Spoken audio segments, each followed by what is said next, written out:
Saviez-vous que le projet Stargate a vraiment existé au sein de la CIA jusqu'en 1995 ? Pardon ? Ce projet secret visait à étudier des visions du futur, mais aucun résultat ne fut vraiment probant. Ah. Moi qui aurais un bulletin de loto. Bon, ce n'est pas du tout l'objet de cette vidéo, mais l'anecdote était cool. Bienvenue dans Hyperdrive. La série Stargate SG-1 débute aux USA en 1997 sur Showtime et la suite plus ou moins officielle du film de Roland Emmerich. En effet. D'ailleurs, son créateur, Brian Wright, avec l'aide de Jonathan Glassner, a l'idée de développer l'univers en découvrant le long métrage, prédisant un potentiel d'histoire quasi illimité. Comme idée de départ, il s'inspire de la NASA et sa volonté d'exploration qui traversera toute la saga. Mais avant de lancer les équipes du programme LG sur des milliers de planètes, qui ressembleront étrangement aux alentours de Vancouver, où se tourne la série, il fallait trouver un point d'ancrage où nos héros prépareront leur mission.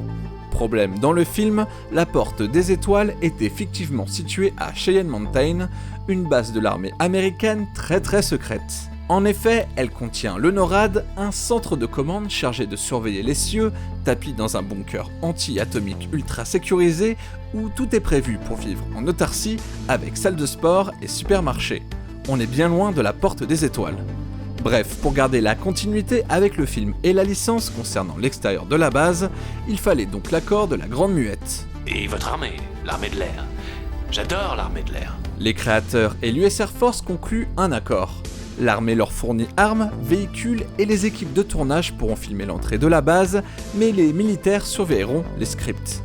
En premier point, il n'y aura pas de critique ouverte de l'US Air Force, en charge du programme fictionnel, et si vous avez remarqué, les méchants sur Terre sont soit toujours des groupes paramilitaires, des Russes et même un sénateur.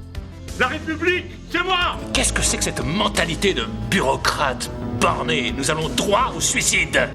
Les demandes ne s'arrêtaient pas seulement là, elles allaient même jusqu'à la vérification des tenues et des grades des différentes équipes du programme Stargate, tout comme le respect du protocole. Mais pendant les 10 saisons du show, il n'était pas rare que les créateurs doivent rappeler, lorsque le script paraissait peu réaliste, qu'ils faisaient une série de science-fiction. L'armée insistait quand même pour modifier 2-3 petites choses, même lorsqu'il s'agissait d'une petite blague sur la zone 51. C'est ici que vous entreposez le petit homme vert ? Il n'y a aucune forme de vie extraterrestre en zone 51. Vous avez toujours voulu que O'Neill et Carter finissent ensemble ? Eh bien, si cela ne s'est jamais produit, c'est bien la faute de l'armée. Plus précisément, l'armée américaine interdit les relations amoureuses entre un soldat qui aurait un plus haut grade que son love interest, surtout dans une même unité, pour éviter tout problème. L'armée laissa passer simplement l'expression de cette frustration dans quelques épisodes aux situations bien particulières, comme celui de la boucle temporelle. De démission. De démission ? Pourquoi ? Parce que j'ai envie de faire...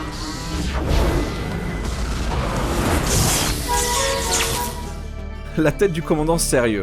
Il faudra attendre le départ de Jack de la série pour que le couple se forme et vive caché, selon les créateurs de la série qui ont confirmé l'information, mais qui ne sera jamais montré à l'écran. Malgré ces petites cachotteries, la collaboration entre la série et l'armée se passera relativement bien. Aux États-Unis, elle semble même essentielle si on veut économiser sur les coûts et le soutien matériel. Bien sûr, l'armée en tire quelque chose, un moyen de communication efficace qui peut avoir un effet bénéfique sur le recrutement, ce qui peut rendre mal à l'aise certains acteurs. Wow, be safe. Oh my God, be safe. You know what I mean? But apparently I've had an impact on recruiting. Who knew? Mais l'US Air Force est assez fière d'être dépeinte comme détentrice du programme Stargate, narguant les autres branches de l'armée.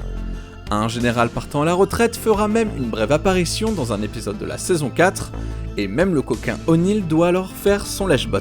Bonjour, colonel. Le général Ryan, chef d'état-major. Oui, c'est ça. Je ne savais pas, on aurait pu me prévenir. Bon, par contre, on repassera pour le jeu d'acteur. Il doit vous en faire voir de toutes les couleurs, celui-là. Même le véritable personnel de Cheyenne Mountain était assez fier de la référence. Sur une des portes de la base, menant à une sortie de secours, les créateurs de la série découvriront un jour une petite inscription « Top Secret Stargate ». Au final, Stargate SG-1 durera plus de 10 saisons et s'éloignera des écrans de télévision après l'échec de son spin-off Stargate Universe, qui se voulait être un Battlestar Galactica nébuleux assez fadasse. SG-1 restera cependant pour moi une de mes séries cultes de mon adolescence, et j'espère de tout cœur que la porte des étoiles s'allumera encore une fois pour me faire vivre de nouvelles aventures. A bientôt sur Hyperdrive.